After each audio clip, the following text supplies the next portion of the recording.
بسم اللہ الرحمن الرحیم۔ السلام علیکم فرینڈ، آج ہم سٹوری کا آغاز کریں گے شہزادی اور اس کے بھائی۔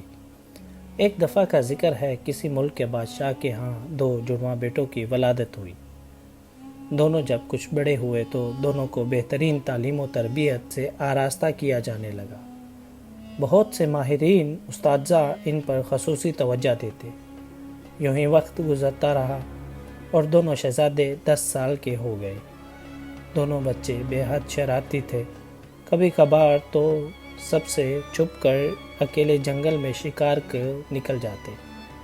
یوں ہی ایک بار وہ دونوں اکیلے سب سے چھپ کر شکار کے لیے جنگل میں نکلے اور وہاں انہیں ایک بہت خوبصورت جنگلی مرغا نظر آیا۔ دونوں نے سوچا آج تو مزے کا مرغا کھائیں گے اور مرغے کا نشانہ باندھ لیا، مگر مرغ ان کو دیکھ کر بھاگ اٹھا اور بھاگتے بھاگتے بہت دور جا نکلا۔ دونوں شہزادے بھی اس کے پیچھے پیچھے بھاگتے ہوئے جا پہنچے۔ وہاں پہنچ کر انہوں نے ایک درخت کی آڑ لی اور دیکھا کہ مرغا ایک درخت کے عین سامنے زمین سے کچھ چگ رہا تھا۔ ایک شہزادے نے سانس روک کر مرغے کا نشانہ بنایا اور تیر چھوڑ دیا۔ تب ہی اچانک دوسرے شہزادے کا پیر سوکھے پتوں پر پڑا اور ان کا شور سن کر مرغا پھر سے بھاگ کھڑا ہوا اور تیر خطا ہو کر اسی درخت کے تنے میں جا لگا جہاں کچھ پل پہلے مرغا کھڑا تھا۔ جو ہی تیر درخت میں لگا وہاں سے کسی کے کرانے کی آواز آنے لگی۔ آ آ آ آ کی آواز کے ساتھ ہی وہاں ایک بڑا سا دیو نمودار ہو گیا۔ ادھر دونوں شہزادے نشانہ خطا ہونے پر افسوس کرتے درخت کی اوڑ سے باہر آئے تو اتنا بڑا سا دیو دیکھ کر ڈر گئے۔ دیو درخت کے ساتھ ٹیک لگائے سو رہا تھا کہ کندھے میں لگنے والے تیر سے جاگ اٹھا۔ دیو تکلیف کے مارے شدید غصے میں آ گیا اور سامنے کھڑے دونوں شہزادوں کو اپنی لال لال آنکھوں سے گھورنے لگا۔ شہزادے ابھی بھاگنے کا سوچ ہی رہے تھے کہ دیو نے منہ سے کچھ بولا اور ان پر پڑنے لگا۔ پڑتے ہی پھونک مار دی اور اچانک دونوں شہزادوں کی صورتیں ہی تبدیل ہو گئیں۔ ایک شہزادہ خرگوش بن گیا اور دوسرا شہزادہ طوطا۔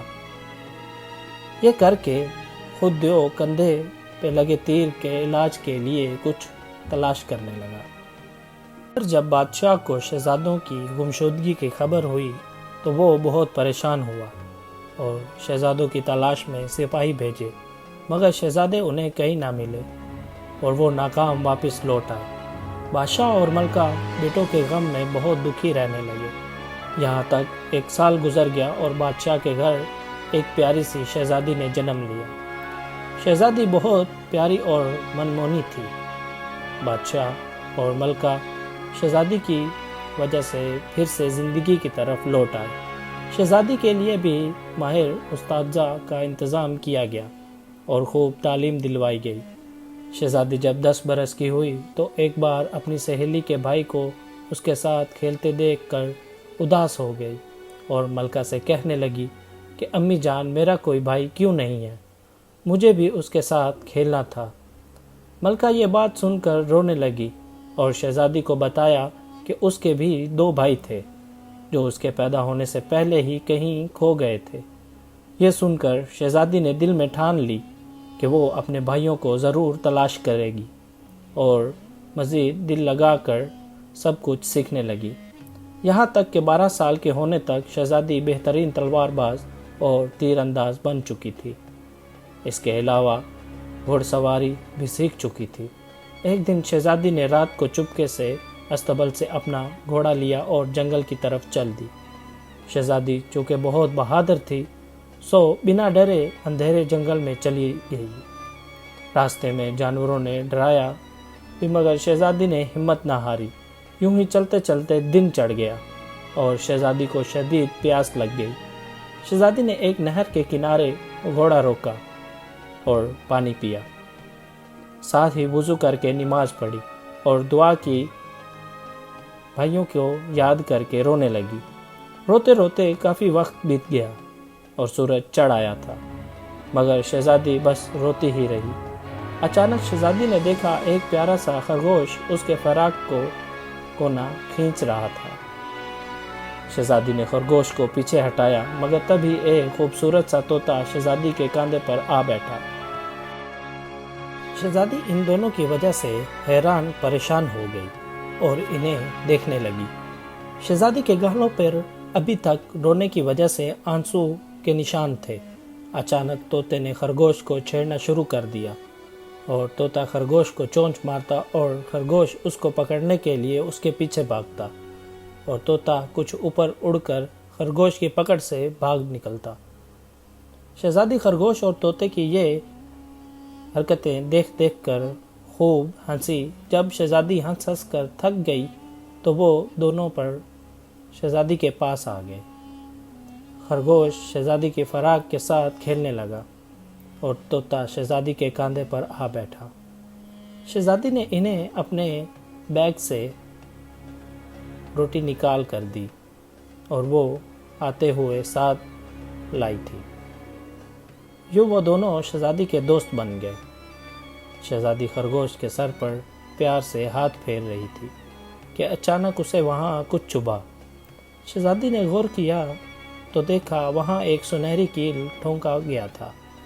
شہزادی کو معلوم تھا کہ ایسے کیل جادو کے لیے استعمال ہوتے ہیں۔ شہزادی نے جلدی سے وہ کیل نکال کر خرگوش کے سر سے نکال دیا۔ ارے یہ کیا؟ ابھی کیل نکالا ہی تھا کہ خرگوش ایک خوبصورت لڑکا بن گیا، اور لڑکا بنتے ہی شہزادی کو بتایا کہ وہ طوطے کے سر سے بھی کیل نکال دے، وہ اس کا بھائی ہے۔ شہزادی نے طوطے کے سر سے بھی کیل نکالا تو وہ بھی ایک پیارا سا لڑکا بن گیا۔ پھر دونوں نے مل کر جب شہزادی کو طوطا اور خرگوش بننے کا قصہ سنایا تو وہ سمجھ گئی کہ یہ دونوں اسی کے بھائی ہیں۔ دونوں نے بتایا کہ وہ شہزادی کو روتے دیکھتے اور ہنسانے کے لیے شرارتیں کر رہے تھے۔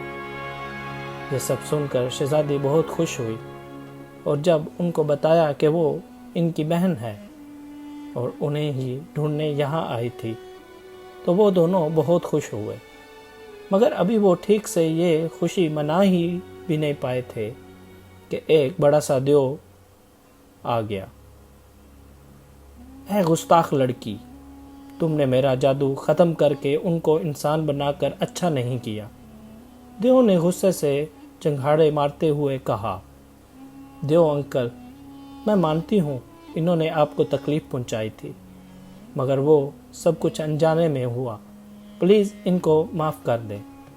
شہزادی نے روتے ہوئے دیو سے درخواست کی، مگر دیو مزید غصے میں آ گیا اور ابھی کچھ پڑھ کر پھر سے ان پر پھونکنے ہی والا تھا کہ شہزادی بھاگ کر ان دونوں بھائیوں کے سامنے آ کھڑی ہوئی اور روتے ہوئے بولی، دیو انکل پلیز آپ ان کی بجائے مجھے سزا دے دیں۔ پیاری سی شہزادی کو یوں روتے دیکھ کر دیو کو اپنی پیاری سی بہن یاد آ گئی جو اس کی لاڈلی تھی، مگر پھر ایک حادثے میں مر گئی تھی۔ بہن کو یاد کرتے ہی دیو کا دل پگھل گیا اور اس نے شہزادی پر کچھ پڑھ کر پھونک ماری۔ اچانک شہزادی کے سر پر ایک پیارا سا پھولوں کا تاج آ گیا۔ اتنا پیارا تاج دیکھ کر شہزادی بہت خوش ہوئی اور دیو کا شکریہ ادا کرنے لگی، جس کے جواب میں دیو نے کہا کہ دیکھو بچوں، آئندہ تم لوگ کبھی اکیلے کسی ویران جنگل یا جگہ پر کبھی مت جانا، ورنہ ہر دیو میری طرح اچھا نہیں ہوتا۔ شہزادی نے وعدہ کیا کہ وہ آئندہ کبھی یوں نہیں کریں گے، اور پھر دیو نے پلک جھپکتے ہی ان تینوں کو ان کے محل پہنچا دیا، جہاں ملکہ اور بادشاہ شہزادی کی گمشدگی پر پریشان بیٹھے تھے، مگر ان کو آتا دیکھ کر خوش ہو گئے اور وہ پھر ہنسی خوشی رہنے لگے۔